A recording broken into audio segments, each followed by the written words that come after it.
And this is exactly where the Duramax blew up.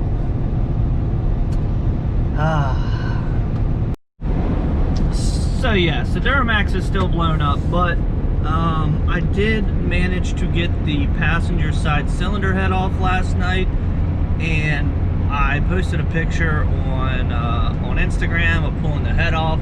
And before I really even got a chance myself to inspect the head, I inspected the gasket when it came off, and to see if there was any obvious break, you know, in between the combustion chambers where coolant could be getting in. And I didn't see anything obvious on the passenger side head, but with posting the picture. So back to what I was saying before I was rudely interrupted by my camera dying.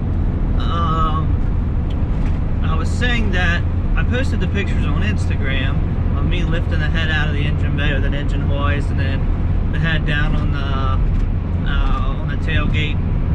And a good buddy of mine, Steve, who's a mechanic, a diesel mechanic full time, zoomed in on the picture of me pulling it off the truck and said, "Hey, did you ever figure out the real reason why it was overheating or burning coolant?" I said, "No, it had pressure in the cooling system, blah, blah, blah." He says, "If you look around the valves, there's white, like burnt white marks, and coolant always will burn white. So we may have something like a cracked head or a warped head, or it may just be a warped head from the overheating. So something for me to look at. I'm gonna get the head sent out to be checked by a real professional, someone who does actually like race engines, like 1,000, 2,000, 3,000 horsepower, like pro mods and stuff. They're gonna take a look at the heads. Someone that knows what they're doing, not just a mom and pop down the road. Just because me doing all this myself, I want to make sure it's done right, and I don't want to have to do the job over. So that being said, let's go pick up a car. I need a haircut. But anyways, I also am thoroughly disgusted with some people in the transport industry. So, me being an agent for a brokerage, I've been trying to get cars moved, and the amount of people that can't wait for money, like any other company, is everybody wants to pay it on delivery. Yes, it's nice, but it doesn't happen all the time. So I had a guy just ask me, well, I had a guy the other day that couldn't, it was $150, and he had to cancel a load because he realized it wasn't COD, which if you're that hard up for $150, you should probably go do something else. So I got this guy that I got 2 cars in New York on the island. I had them at $275 and $295, about $1 a mile a piece.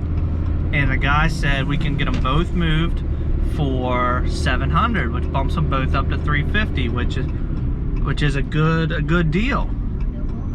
And he goes, there's a bank here. I need to go to the bank. He goes, "I didn't realize it wasn't COD. We can't do it." I'm like it says company check. So what I like to do is I like to give some of these transporters the opportunity to move cars for us, but I'm also having to, you know, I want my customer, the dealership, to be able to verify that the cars aren't damaged and kind of get the paperwork in order. You know, once everything's good, the car's inspected by the dealership, I will then cut a check. So I'll set it like 10 or 15 day pay, but if, you know, if everything checks out, I get my paperwork as soon as it's delivered, I will cut the check and get it to you. You know, because I'm having to wait for the money from the dealership, so everything that the checks that I'm cutting are coming out of my pocket. So this guy had to cancel a load because he couldn't wait a few days for $700. Me being nice, I upped the rate to get the car moved, and then he cancels it because he can't wait a few days and he's running like a 9-car or 7-car or something, a large setup. If you're that hard up for money, man, go do something else. That's my rant, because now I gotta repost it up on the board. And if it was, I want to give them a negative review, but cool, lady just ran in front of me. I want to give them a negative review, but I can't, you know, because I in turn with Central Dispatch they can just give you one for no reason. But anyways, moving on. Well, we made it through the beautiful town of, or city should I say, of Pittsburgh. Every time I come to Pittsburgh, it seems like something bad happens. Oh God. But now that I almost died over here, you already know we had Chipotle for lunch, because Chipotle is definitely my favorite. Now, I went to Chipotle on Friday, and I was in like Berlin, Maryland, on my way to Salisbury, and it was the absolute worst Chipotle I ever had. The rice was there. God, the rice was terrible, and it just ruined everything for me. But today, I give it a solid 8 out of 10 today. Pretty good. I was beating the door down. I actually was pulling on the door at 10:44. They don't open until 10:45, so they probably weren't very happy with me, because when I worked at a place where you had to open the door for people, if you were pulling on it before we opened, I hated you. That's pretty cool. And then pushing that barge up the river.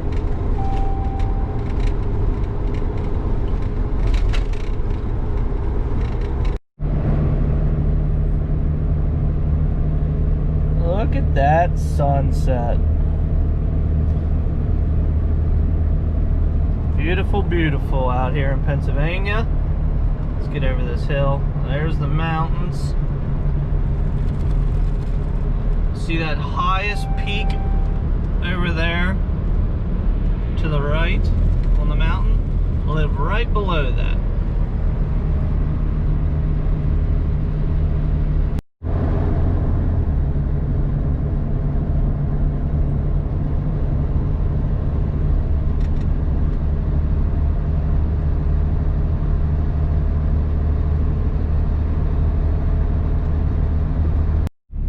Well, that's gonna do it for today, guys. We are hooking up to this trailer, Mark's Gator trailer. This trailer, my Kaufman's having some issues. We got a equalizer that is coming apart, and we just don't have time to fix it. So we picked up this load yesterday. It's getting delivered down to Tennessee tomorrow. So stay tuned for that, either on this channel.